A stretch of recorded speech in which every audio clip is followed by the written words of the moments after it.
And just like that, only 1 week left in the 2024 high school football regular season. Time sure does fly this time of year, doesn't it? Good afternoon, everybody, here on the ESPN Madison, ESPN Milwaukee, and Daily Dodge ESPN Beaver Dam YouTube channels. My name is Jesse Nelson, and this is the ESPN Wisconsin High School Football Media Poll Rankings Reveal Show. It is my pleasure to be joined here in the Everlight Solar Studio at ESPN Madison by the Dean of Madison Area High School Sports, Dennis Semrau. Can you believe, Dennis, we are already down to the last week of the regular season? For many teams that aren't playoff eligible, this is it for their seasons. I'm still trying to figure out where August went, let alone September, and we're halfway through October.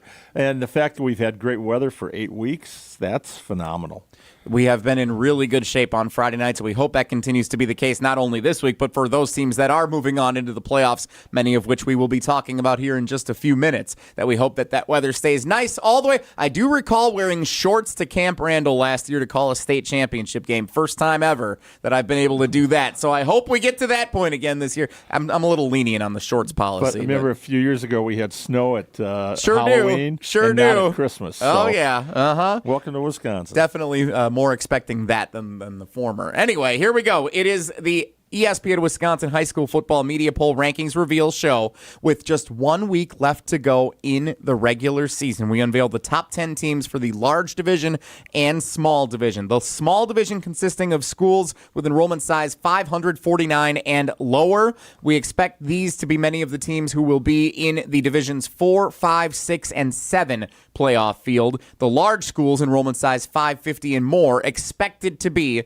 in the playoff field for divisions 3, 2, and 1. Dennis, just for clarification, the reason why we have said it that way all season long is because up until this Friday night, when teams are either eligible to be in the playoffs or not, we don't know exactly where that cutoff is. So there are some teams, West Salem of our voters has come to mind as a team that thinks they'll be Division 3, but there's always that chance they could be Division 4, depending on the enrollment size of the teams that could be in Divisions 1 and the other larger schools that are in front of them. So that's the reason why this isn't a perfect science every week. We try to do this as close we can all season long. Anything I missed on that clarification, Dennis Semrau? No, and you also had 2 Milwaukee public schools, which are just banned for switching conferences, and the commission are not doing the paperwork properly. So because those teams are out, you're going to have some shuffling.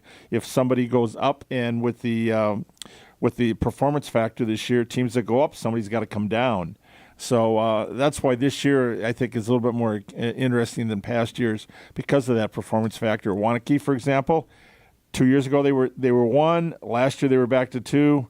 Now, performance factor, they're 1. They might be 1 regardless, but because of the performance factor, they're going to be 1 for a while. The one that stands out to me, actually, is DeForest from a few years ago. Had always been Division 2. And then 3, right. And the year that they actually beat Wanakee for the first time in a long time, we thought this could be an amazing state championship or state semifinal. They ended up being Division 3. Wanakee was 2, and they both end up playing in state championship games. That's one way to do it. So you never know exactly how it's all going to play out, and we will see how it all does unveil when the brackets are released this coming weekend. Can't wait to see what this playoff field looks like. It's going to be a very fun WIAA football postseason in all 7 divisions. Let's see some of the teams that will be the top contenders to reach Camp Randall Stadium and compete for a gold ball. Teams that will be competing for state championships on Thursday in our small school rankings.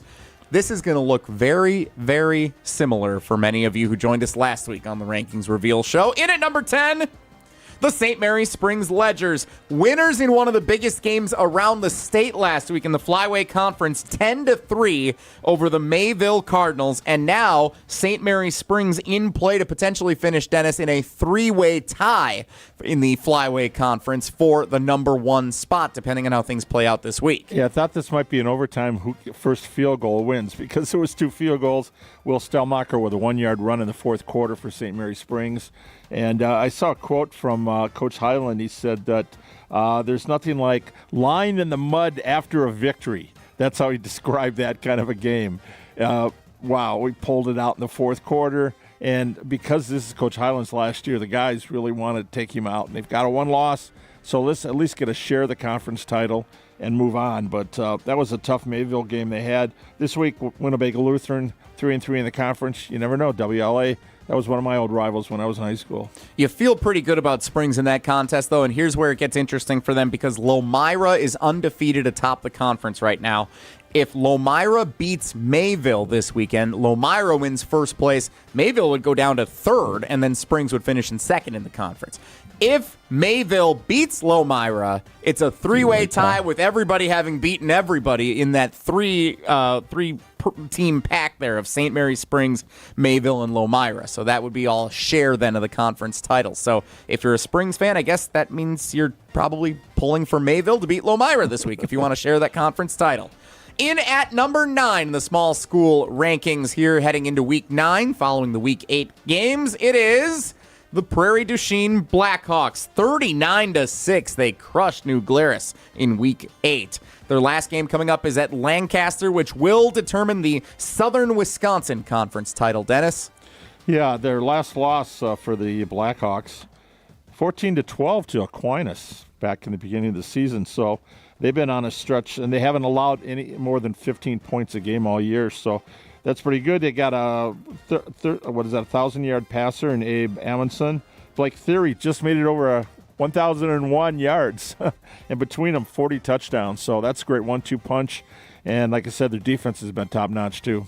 It is Prairie du Chien and Lancaster meeting in the final week of the regular season. Lancaster 5-1 in Southern Wisconsin Conference play, so they could again share that conference title with the tiebreaker going to Lancaster if they can beat Prairie du Chien. The Blackhawks hoping to go unbeaten in conference play and get the conference title all to themselves. The number 8 team in this week's small school rankings, the Wrightstown Tigers, winners 36-7 over a Denmark team that has struggled throughout the course of this season. Wrightstown has clinched second place in the Northeastern Conference. Another team we're going to see in just a few moments is the top team in that conference. Wrightstown's final game coming up on the road at New London. Number 7 in the small school rankings this week, the Kiel Raiders, still undefeated, 35-0 shutout winners on the road at New Holstein. Dennis, we said don't sleep on New Holstein. Kiel had to show up for that game, and wow, did they. Shutout winners, 35-0. Yeah. Now this week they get Kohler, Sheboygan, Lutheran, Christian. They got the tri-op. So, we call that the Kohler Co-op program is what I would call that one if I was doing the... We have a high school bowling when I do the announcements. We have a lot of co-op programs. I just go with one name. That seems to be the easier way to do it. They've done that with the 6th school one. Try to put that in the headline sometime. No, you got to pick one. So, yep, they're rolling. Kiel is 8-0, and yes, they have clinched the Eastern Wisconsin Conference title. You mentioned their final game coming up against that Kohler Sheboygan Lutheran Co-op program. Looks like Kiel will be unbeaten heading into the postseason if they take care of business here in week number 9. Number 6 in this week's Small School Media Poll, the Freedom Irish. Yes, 49-6 winners over Sheboygan Falls. They are in front of Wrightstown as the champions of the Northeastern Conference, having beaten Wrightstown a couple of weeks ago. Freedom is your conference winner. They are undefeated on the season. Their final game this week is a nice test before they get ready for the postseason against Luxembourg Casco on the road. Remember, Luxembourg Casco is the defending Division 4 runner-up from last year. And so Freedom has an awesome opportunity here to head into the postseason strong with a win this weekend. Dennis. Yeah, 35 first-half points, Sheboygan Falls. Nice if you can get a running clock early, And, 49-6. They just put a hurting on them. Nixon Heineke had 101 yards rushing, 4 touchdowns in that game. So that's a nice way to celebrate, right? Sure is. And it'll be interesting across multiple divisions how many teams from the Green Bay area end up making the trip down to Camp Randall Stadium. So we'll see how that all ends up playing out. In at number 5 this week, the Edgar Wildcats. Edgar, 47-0 shutout winners over Pacelli. Is that how I say that correctly? Pacelli? Pacelli? All right, quarter in the jar. Sorry, Pacelli. Who were watching the show here on the video stream. Edgar is 7-1. Their last game coming up is against Abbotsford, which is going to make for an interesting potential conference title type situation. Edgar clinches the Merrillwood Conference title with a win outright, but they split it 3 ways with Abbotsford and Auburndale if Abbotsford were to get the win over Edgar this weekend. So, again, potential 3-way tie in play. if Edgar doesn't take care of business, but Edgar's been known to take care of business when they need to. Yeah, they had that loss early to Stratford, and that's been it. So I expect to see them at Camp Randall. Definitely a great possibility of that, I'd say. How about the number 4 team in this week's small school rankings? The Regis Ramblers. There's Regis, another forfeit win over Neelsville Granton, so they clinched the Clover Belt Conference title, and their last game coming up is against United Township in Illinois. That's also a forfeit win over Osseo Fairchild, so Regis kind of slowly getting into the postseason here down the stretch with a couple of interesting situations in weeks 8 and 9. Yeah, you don't like to have a forfeit. You know, they'll schedule another game, but still. Not the same sense of urgency. Yeah, it doesn't feel the same way. It doesn't. They're going to be happy to get some competition once they get to the playoffs. I'd hate to be their first-round matchup because they're going to come in after a couple of opportunities where they just kind of cruised in the back half of the season. Would hate to be the first team up when it matters most, facing the Regis Ramblers, who are a perfect 8-0, will be a perfect 9-0 this year after their forfeit victory here in Week 9. So your top 3, again, this looks very familiar to last week. In at number 3, the Aquinas Blue Golds, who are 7-1. And Dennis, I feel like the story with them every week is how they lost that Week 2 game against Columbus, surprisingly. And since then, they've been so good, Aquinas has, including a big win in one that was circled last weekend in Week 8, 20-18 on the road at West Salem. Yeah, Jacob Thornton to Will Huggerel, 32-yard touchdown pass. That was the game winner. They were down in the fourth quarter. That was at 18-14. They went for 2 and didn't get it, but they were able to hold on defensively. So 2018 win. Again, you get all these blowouts. A team like that, they've had so many close games during the season. That helps you in playoff because you've been there now. This game this week, if they get in second, third round, they're going to go, hey, remember Week 8, West Salem?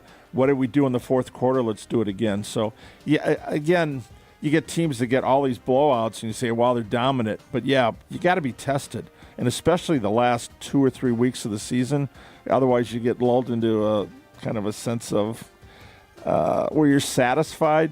Coaches want you hungry when playoff time starts. Blue Golds are going to be hungry. They sure are, and it's really going to be interesting to see where Aquinas ends up division-wise because we saw them play Columbus a couple of years ago in the postseason, different divisions last year. I'm excited to see how it all plays out with the trickle-down from those upper divisions all the way down, how that impacts with what division these teams are competing in.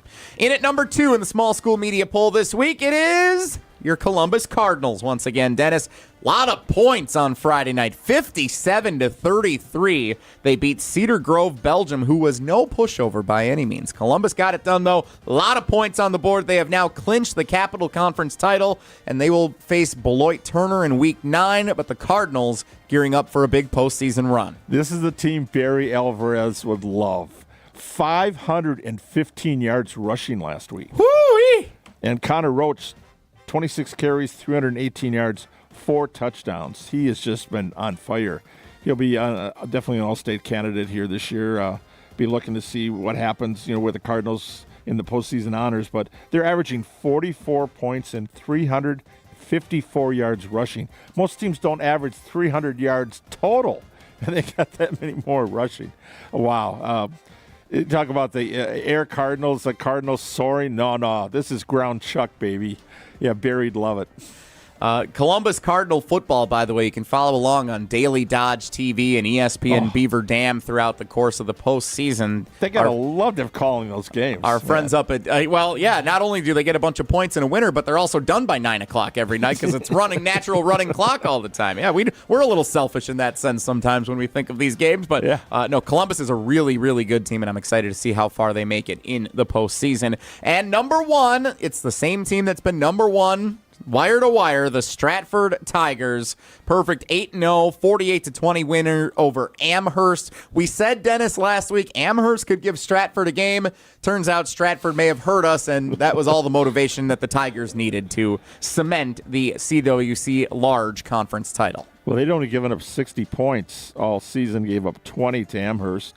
So it kind of dented them a little bit there, but they're giving up 10 points a game, so the defense has been phenomenal. We're talking about the dent being when they still won by 28 points. By 28 points, right. Yeah.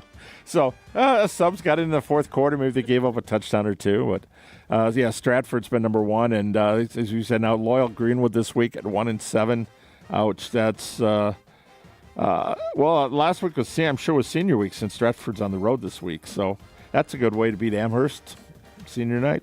If you're paying close attention to our small school rankings, you will notice that we could have simply re-aired last week's show. All of these teams are in the exact same order as they were last week, 1 through 10 in the small school media poll. No change to the rankings this week. Hunter Vaughn, our producer behind the glass, what stood out most to you in accumulating the data for the rankings here in the small school this week from our voters around the state?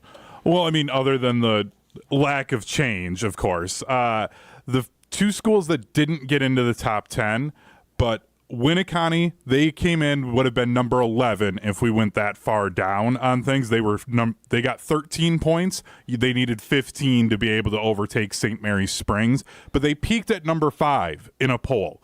So there's a few voters that really like this Winneconne team. They're a team to watch out for come postseason. It's interesting. And then also Milwaukee Academy of Science. I got an email about them from one of our voters a few weeks back saying, hey, they're undefeated. They're a legitimate team. This is somebody to look out for. They peaked at number 3 in their poll, but unfortunately didn't get quite enough. They got 10 points, so they would have been tied with Cambridge to be a number 12 team. So those are two teams that, as we get it closer to the postseason here, to really look out for, that could make deep runs that haven't been quite getting the love in the poll. Sleepers in your bracket to watch out for. That's a great insight, Hunter. Thank you. And Winneconne unbeaten, but they host Seymour this week for the Bay Conference title. Seymour 7-1, 5-1, and their only loss was 25-24 to Fox Valley Lutheran. So that could be a really tight game.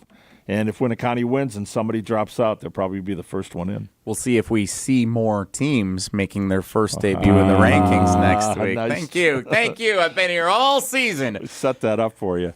Jesse Nelson, Dennis Semrau, producer Hunter Vaughn with you here on the ESPN Wisconsin High School Football Media Poll Rankings Reveal Show. The small schools, no change from last week, 1 through 10. Let's see how the large school rankings were impacted by some big games a week ago. Let's get to the large school rankings. Again, enrollment size 550 and more. Teams expected to compete in Divisions 3, 2, and 1 for state championships at Camp Randall Stadium on Friday in November. The number 10 team this week in the large school media poll is the Kaukauna Galloping Ghosts, down 3 spots from last week's poll when they made their debut this season. We were wondering how Kaukauna and Kimberly would play out this week. Kaukauna falls 38-20 to the Papermakers. Statement win for Kimberly when Kaukauna was feeling some momentum heading into the week. It does set up a potential 3-way tie. We can talk more about that when we unveil Kimberly here in these rankings. The number 9 team in this week's large school media poll, Mount Horeb Barneveld, perfect 8-0. Dennis, only 16 points they put up. A team that's really known for a lot of offensive explosions this year. 16-0. They defeat the Edgewood Crusaders in Week 8, but that's enough to clinch the Badger Small Conference title outright. Yeah, that was an 8-0 into the fourth quarter. And talking to the coaches, both teams had chances in the red zone and just were not able to convert. Mount Horeb went for it on fourth down, I think 3 times, and came up without any points. You say, why don't you kick a field goal? They go for 2 on all their extra points until they have to kick an extra point. So they're going to try to punch it in. And Edgewood's had some pretty good defense this year. They've had a lot of injuries, but that was a gut check kind of game. We're going to see them this week with Sauk Prairie, with the winner of that Edgewood Sauk Prairie team getting in the playoffs. So Edgewood had a lot to play for last week, and maybe Barneveld was saying, well, we got the conference title. Kids will be kids, so I don't know what happened other than Edgewood just gave them everything they could handle. They could, and Edgewood playing inspired. By the way, shout out to Badgers head coach Luke Fickle, both of his sons, Aiden and Ashton, suffering season-ending injuries for the Edgewood Crusaders. ACL week 1 and then another one against Stoughton. So tough. And both of them were starting on both sides of the ball. So I'm sure we'll see them back in action in the coming years, but that's a tough one. They're twins, and they have the ACL on the same knee, I understand.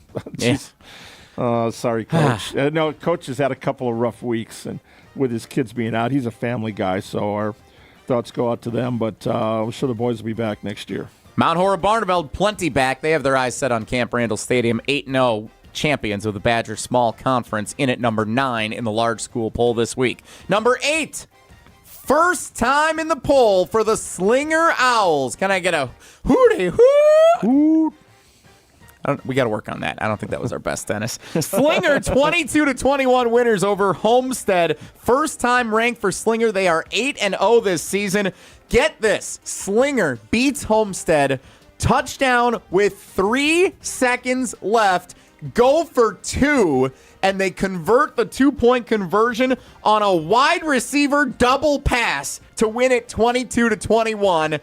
Slinger with the upset win over Homestead. It was a home game for Slinger. You know those fans were going crazy. They're 8-0. They're ranked. What a week for Slinger. Yeah, and they were lined up for to tick, and Homestead calls a timeout. Slinger goes, hey, let's go for 2. Why not? And they pull a trick play out of it. So the trick play was, okay, they lined up for 2. Running back Santos Rodriguez took a handoff and the quarterback. They both were in the shotgun. Rodriguez pitched to Lucas San, who's streaking in left to right in the backfield. He stopped and threw to an open Chase Leverance in the right corner of the end zone. And so I'm basically sure, the Philly special is kind of what you described I'm there. sure everybody's like, what is going on here? And first thing, what do? You look for a flag. There's no flag. Yes. So 3 seconds left in the game, and they decide to do that. Outstanding way to finish it. That was a battle of 2 5-0 teams for the North Shore Conference title, too. So that was a huge game. And speaking of huge games, it's not done for Slinger. So here's the deal in the North Shore Conference.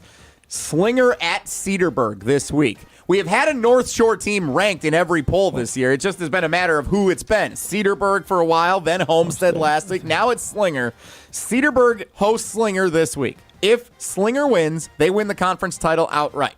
3-way tie is in play here, because if Cedarburg wins, then you've got the situation where Cedarburg would beat Slinger, Slinger would beat Homestead, Homestead would have beaten Cedarburg. So it would be the kind of the circle of life there in the North Shore Conference, like we've seen in a couple other scenarios around the state. But this just goes to show you a lot of quality teams out there that could make big postseason runs, whether they're officially conference titles winners or not. So Cedarburg, Homestead, Slinger, all teams to keep an eye on as we get into the postseason.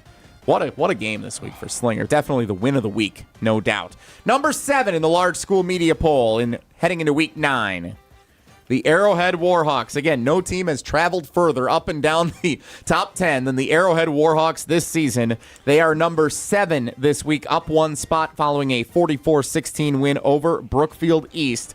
Arrowhead, McGuanago tied for first place in the Classic 8 conference. So we talked about Dennis with Oconomowoc. With Oconomowoc. So I'm sorry, I failed to mention them. There too. And because Oconomowoc beat Arrowhead back in week 6, McGuanago beat Oconomowoc. So again, it all comes down to potential 3-way tie scenario. Arrowhead wraps up with Kettle Moraine. I think regardless of whether they win the conference title or not, both McGuanago and Arrowhead are forces, and it all comes down to how that bracket shakes out. Who gets the home game in that, if they end up in the same sectional, if they get split up, could they meet at Camp Randall? I don't know if that could even happen with those Classic 8 teams. This is going to be fun to see all about the bracket for those teams heading into the postseason. You want to find out who's where. Again, we were looking at Division III, Mount Horeb-Barneveld, and Green Bay Notre Dame. Last year they played level 3. Maybe this year they could be in level 5 in the finals. You never know. That's what people have dreams every year, and then you have to wait to see what the brackets are. Then either you're happy or you're angry. We'll see what side they go on. Arrowhead, along with Kaukauna, the only 2 lost teams ranked in our large school top 10 this week. In at number 6, the Marquette Hilltoppers. They're down 1 spot. They were on the other side of this graphic as you see it with us on the YouTube stream last week. Marquette was a top 5 team a week ago. They win 50-10 against Sussex Hamilton. You would think normally that'd be good enough to keep them in the top 5, but a more impressive week for someone else sends Marquette down 1 spot. So if they're down, who had that impressive week? Who jumped them? In at number 5, the Kimberly Papermakers. There they are. Fox Valley, Kimberly defeats Kaukauna, another top 10 team. And just to show you the respect the voters have for Kimberly, Kaukauna loses that game. They have 2 losses on the year, but they're still in the top 10 because Kimberly is that good. Yes, definitely. Kimberly, they're forced now a 3-way tie in that conference there. Ellison, 213 yards passing, 2 touchdowns, ran for a touchdown. So that was huge for Kimberly. Again, it was nice 6-1. Remember, they didn't have that opening game. They didn't next year. play in week 1, so they are 1 game short compared to everybody else in the But yeah, you got a record. 3-way tie now in that conference, so we'll see what happens this week. Kaukauna, Neenah, and Kimberly all in the 3-way tie scenario if everybody beats up on each other as well. So excited to see how it plays out in the Fox Valley, excited to see how it plays out in the North Shore, and also in the Classic 8, speaking of which, in at number 4, the Mukwonago Indians, 49-14 winners over Waukesha West. Mukwonago is actually done with Classic 8 conference play. They get Marquette, the 6th-ranked team here in Week 9, which is awesome heading into the postseason. I don't know if you're a Mukwonago fan, if you want to play the 6th-ranked team in Week 9 in a non-conference game, or if you want that heading into the postseason. Dennis, how would you feel if you were covering Mukwonago on a regular basis about that matchup with number 4 and number 6 meeting in Week 9? Well, it's like with teams that have a bye first round in basketball. You'd rather be going in competing at a high level. Now, it depends what your injury status is. If you've got some players that you want to get healthy and you have to use them in a game that might impact the conference title, yeah, I think you want to play it. But I don't know. As a fan, I just want to see great games. And this is going to be a great game. It's going to be fantastic, but it is interesting because Arrowhead is 6-2, Mukwonago is 7-1. If Mukwonago wins, they are clearly one of the best teams in Division 1 in the state because their only loss was on the road by 1 to Arrowhead back in Week 3. But if Mukwonago loses this game, then they have the same record as Arrowhead, theoretically, heading into the postseason, and Arrowhead would own the head-to-head tiebreaker. So even though Arrowhead had a worse loss other than that game, I wonder if the committees and the seeding and the brackets, how it's all seeded electronically, if it would give Arrowhead the advantage there. That's one of the big question marks. Yeah, it is because they have their criteria, but they're not transparent on everything, and there's a reason they do that. People want to know why, because it's just like conference champions don't mean anything anymore. It used to be you had to declare who the conference champ was when you had a tie. It doesn't because of the seeding process. So we will see what that means for that seeding process at Saturday morning when it's all unveiled. But going to be fun to see Mukwonago, Arrowhead, how it all shakes out in that section, in that conference, in that division heading into the postseason. The number 3 team in the state, Mukwonago, down 1 spot from last week. They are leapfrogged once again by the Verona Wildcats. Last week they flip-flopped. It was Verona 4, Mukwonago 3. Now they're right back where they were 2 weeks ago. Verona's back into the number 3 spot, undefeated on the season. They have clinched the Big 8 conference title, and they dominated 69-0 against the Madison East program that's been going through its fair share of struggles this season. Dennis? 35-0 first quarter, I think, was the score of that game. And that was an early game. We had the Middleton-La Follette game last week. And they started at 6 o'clock, so we already knew they were way ahead By the of time us. you got on the air, it might have been almost over, yeah. That extended their winning streak in Big 8 play to 20 games. And they have Janesville Craig, who's a playoff eligible, that could give the Wildcats all they could handle. And if Verona wins, 3 straight unbeaten conference seasons titles. That's pretty incredible for Coach Riley.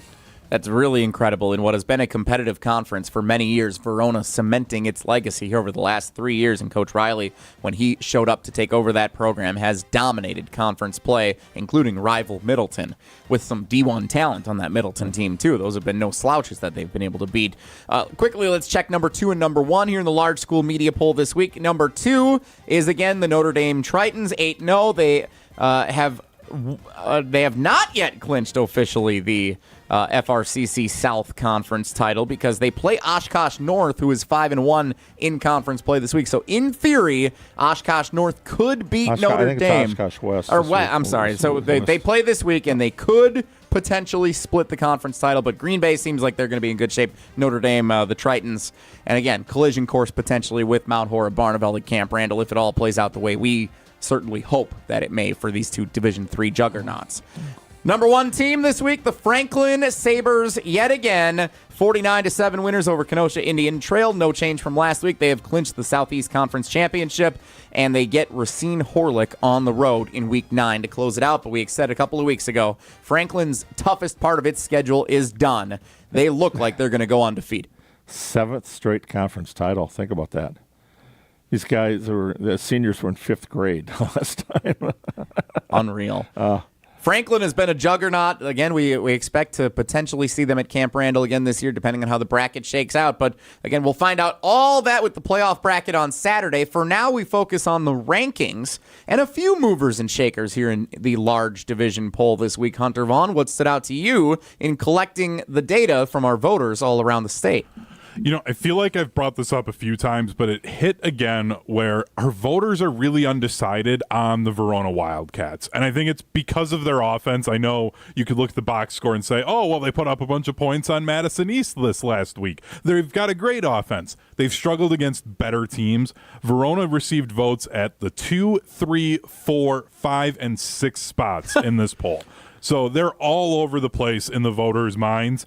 McWanago, they were solidly 2, 3, and 4 for all of their votes. It was just down to a couple of points. Kaukauna also, even with that loss, they stayed at number 10.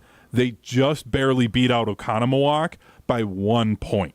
So it was a very tight race there for that number 10, and a team that didn't get into the top 10 but finally bounced back up, Waunakee. They figured things out after that early season loss against Madison Memorial. They're a team to watch out for. They're going to be in the Division I, and we talk a lot about the polls. I'm calling my shot here. I have a feeling we're going to see a Verona as a 1 seed in their sectional, and I think we're going to get Oconomowoc as a 2 seed potentially here. And if that happens, that is going to be an incredible level 4 if both of those are playing, or level 3 it would be playing each other. Yeah, that could be interesting. Look at our bracketologist, Hunter Vaughn, back here, not only accumulating the poll data, but predicting the playoff field as well. Yeah, coming in, though, for Division I, there's nobody up north that's unbeaten. There's 5 unbeaten teams in the South. Somebody's going to have to go up there. And Kimberly, right. Will it be Verona? Will it be Marquette? No, Marquette's not unbeaten. Will it be... Oh, the unbeaten teams, unbeaten you're saying. teams, so Verona, there's Slinger, if they hold on and finish the year unbeaten, but that'd be Division II potentially, I think. It all comes down to how the qualifications go for this postseason. And how the computer views this. That's the big thing, too, to remind everyone. This isn't the coaches getting together at some school cafeteria anymore. This is they plug in the school's data and a computer spits it out. So there isn't that level of human element, understanding that, like, oh, yeah, this team lost to a really, really good team. Like, Waunakee losing to Madison Memorial might hurt them with where they get sent because the computer might just view Madison Memorial as not being as good of a team as what someone else's loss is. So that's where this could get really interesting on Saturday. Yeah, that'll be interesting because Memorial's loss was to Verona, 10-0. Middleton lost to Memorial, gave up a bunch of points, but they pretty much dominated everybody else through the schedule. So, and I had a good talk yesterday with a couple of the coaches that said, just Norris of Edgewood was saying in Ohio, the better teams that you play counts more. You get points whether you win or not. If you win, you get a lot more points than if you lose, but you'd rather be scheduling those teams up. And right now, again, the Big 8 is down. You look at the city schools, East and La Follette, and West has had a better season there.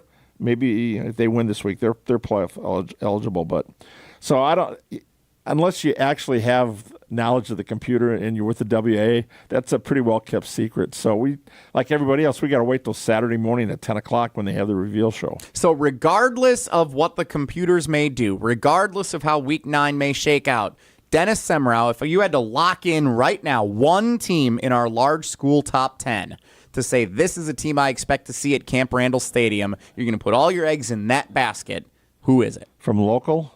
No, I'm saying in our top 10 in the large schools. So it could be any of them. Who's the one that stands out to you? Franklin. Defending? Why not? Yeah, Defending they were there a week or a year ago. Yeah, they lost to Marquette last year. and that's their revenge factor. They've been there several years over the last decade. Yeah, I could see Franklin being a great pick there. Another great quarterback, Joey Calais, this week, 11 of 15, 316 yards, 4 touchdowns. I mean, you got a signal caller just like like they had a couple years ago. Hunter, if you had to pick one team that you're going to circle for sure, lock them into Camp Randall, who is it? It's Green Bay Notre Dame. Because the weather's going to get bad at some point here in the playoffs, and the thing that Green Bay Notre Dame does the best is run the ball with Christian Collins. They're just going to be able to do that, and I think they're just going to take the will away from these other teams they see. It might be smooth sailing for Green Bay Notre Dame until they potentially run into maybe Mount Horeb Barneveld.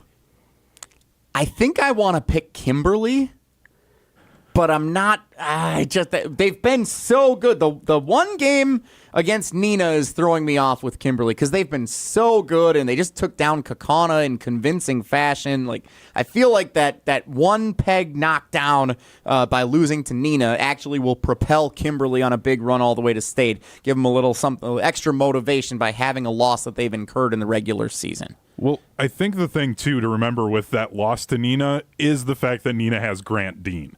He's one of the best players and athletes in this state, and he kind of took over that game. I mean, he's going to go and play for the Badgers, so, I get where that's – as much as there is no such thing as really a good loss, Kimberly's loss was a good loss. That's a good Nina team. So those are our picks. We'll see how it all shakes out. We do have one more show to go for you for the regular season. We will unveil our end-of-season rankings next week. Plus, the playoff field will be out. We'll be able to talk about who these teams are matched up against and what their path to Camp Randall potentially looks like. We'll give you the end of the regular season rankings next week. And then a few weeks later, after the state championships are all done, we will have an end-of-year high school football rankings reveal show one final time, including all of our state champions who ultimately hoist the gold ball at Camp Randall. You didn't ask for one for the small school poll team. All right, Dennis, before we go, who's your small school team you want to circle? And tell me why it's Stratford. No, Okay. I'm going Columbus because you got to be able to run the football, and they can throw it too. They just haven't had to. And anytime you can pile up, and their conference opponents – I mean, that's been a good conference. And Lodi and Lake Mills, they both destroyed. Their best competition. They have not been challenged other than, and who did they beat early in the season? Columbus beat Aquinas earlier this year. Go. So that was a huge win for the Columbus Cardinals, no doubt. Hunter, who's your small school team that you're circling? I'm actually going towards the bottom. St. Mary's Springs. I feel like it's almost like it's a movie level way to write it. We saw with Lodi going out in with Dave Pohl's Pohl's last game. I have a feeling we're going to see the same thing for St. Mary's Springs with Bob Hyland's last game at Camp Randall. Give me Stratford, and that'll do it for this week's ESPN Wisconsin High School Football Media Poll Ranking Reveal Show. One more week to go in the regular season. One more ranking show for the regular season next week as we get set for the playoffs. Thank you so much for joining us. This has been the ESPN Wisconsin High School Football Media Poll Rankings Reveal Show.